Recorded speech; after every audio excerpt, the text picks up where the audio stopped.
John Lusk here, Lusk Archery Adventures, series testing, successful hunting. Thanks again for tuning in.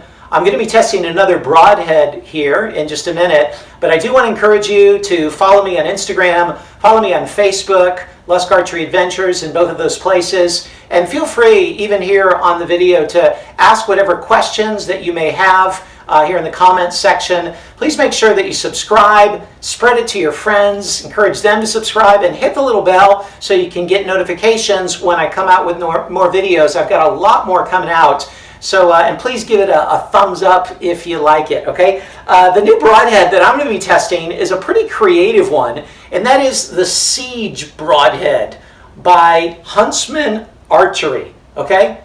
Relatively newcomer here. Huntsman Archery and the Siege Broadhead. This is a pretty cool broadhead.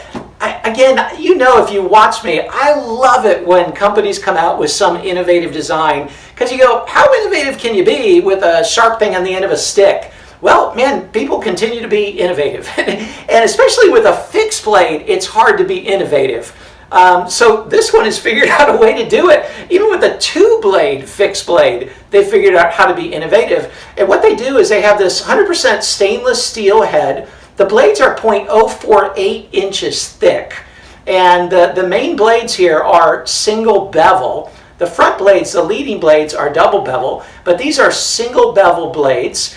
And if you can see the outline there, you can look at it at the picture that on the original post. But you look at it there, it's got like this offset blade cut, not unlike how a single bevel blade will make an S cut. It's got one blade like this, and then it goes over, and then one blade down like that. So it's kind of cool. It's going to open up a hole that's not going to easily close, because it opens this way, and then this way. It's really putting like a cool jagged slit in an animal. And the total width of all the linear cut right there is 1.5 inches. So, there's a little bit this way, a little bit this way, and then a little bit that way. So it comes out to 1.5 inches of total linear cut. That's pretty cool in a fixed blade.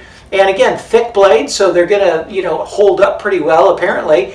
And then I like the way in the back, if you can see this, the back is also single beveled, and it's sharpened on the back at an angle. So it doesn't just come straight up, but it comes up at an angle. That's going to make it a little bit easier to pull out of a broadhead target, which I do appreciate. Haven't done that a million times. So I'm excited to test this out and see how durable is it going to be. I wonder with that cut-on contact, relatively thin tip, how is that going to hold up? I want to see the flight. How is that kind of newfangled look going to really fly? But I like that it's kind of a short overall profile, so I would imagine it would fly pretty good. So let's test the flight. Let's test the penetration. Let's test the durability. And like always for 2019, all of my tests, I'm using a couple layers of MDF, half-inch MDF, with a little rubber foam mat in the beginning, kind of like hide. Then those are like bone, just to test the penetration, the durability. And then I'm going to shoot it through a steel plate, followed by a half-inch layer of MDF to see how well the edges hold up to that. And then if it's still going strong enough, I'm going to shoot it into a cinder block to see how well it holds up there. And again, I know we're not hunting cinder block, but it's a good test to test the quality of the materials and the structural integrity of the design. If it can hold up to a cinder block, it can probably hold up to a lot of things. So it's not necessary for hunting, but it's a good test nonetheless. So let's put the Siege through the tests and see how it fares. Siege, 60 yards. Bullseye. Siege, 80 yards.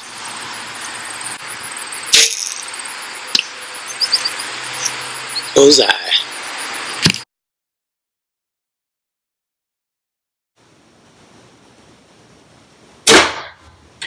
Here's the penetration of the Siege. Of course, it blew through the first layer of MDF and then embedded well into the second layer right there.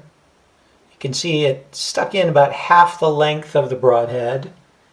And then in terms of penetration through the back, if we go down, you can see it poked through, just the tip, the very tip, poked through the back and made a little bit of a dimple right there. Here's a great look at how the cut looks. That's the initial cut. That's pretty cool. You can see the blades are very offset like that, with that big cut right between them. That's going to make a cool wound hard to close up.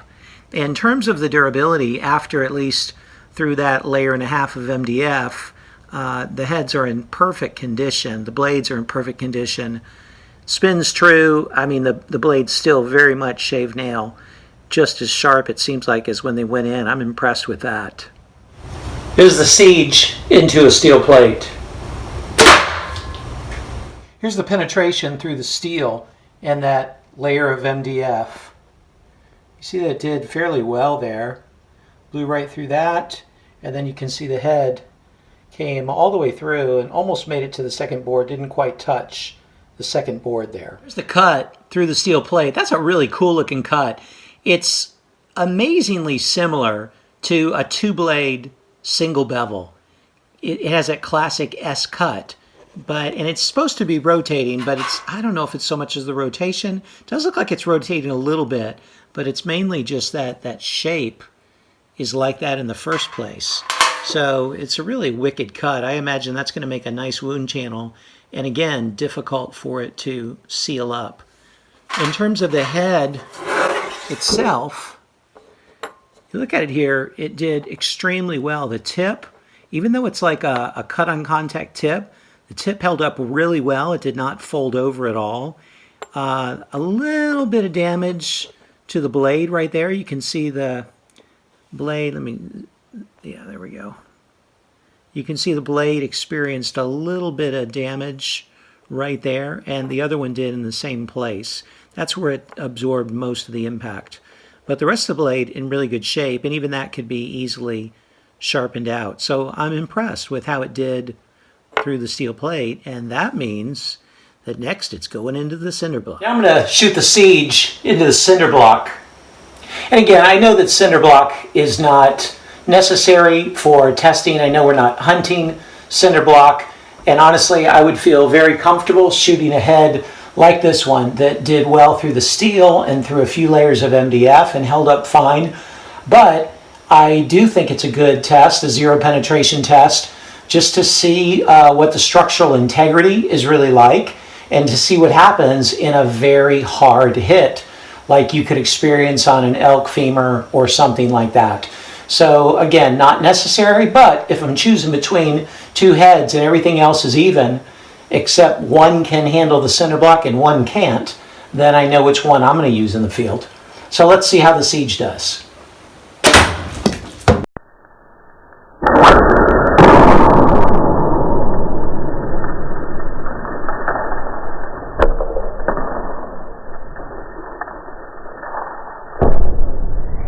There you can see the hole that the siege put into the cinder block. It's a deep hole. That's pretty impressive right there.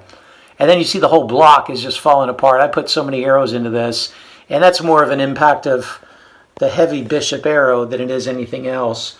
But the broadhead did penetrate into that. And then when you look at the tip, well, you know, this is kind of to be expected.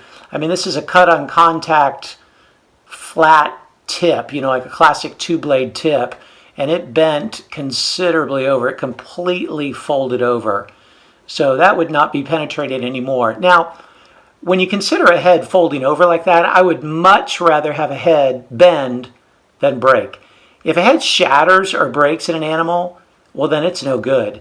If it bends, it's not penetrated anymore, but you can see the blades would still be cutting tissue there and still be causing damage. And so that's not a failure in that sense. It's not optimal, but it's certainly not a failure. Well, that was really an interesting head to test. What do you think? And what are your thoughts on the siege?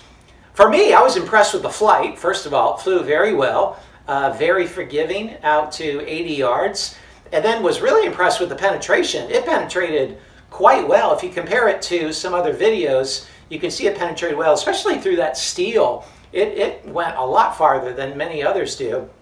The edges held pretty well. I do want to note that while it is a single bevel and the blades are 0.048 inches thick, I did not get much rotation into my target. Normally, like when I shoot, say, a single bevel like a bishop or I shoot like a single bevel 3-blade, even like the Hurricane, the Oscut Hurricane, those rotated quite a bit, like at least 90 degrees into my Reinhardt target, to where they were near impossible to pull out.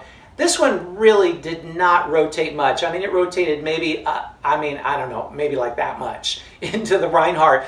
I would bet in an animal where it's softer tissue, it would probably rotate better. It's certainly going to rotate a little bit better than a double blade, but being it's only 0.048 inches thick, it's not really thick enough, in my opinion, to get much benefit from that single bevel rotation.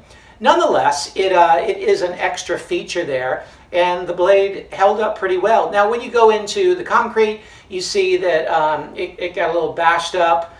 Not every head needs to make it through the concrete in order to be a good hunting head.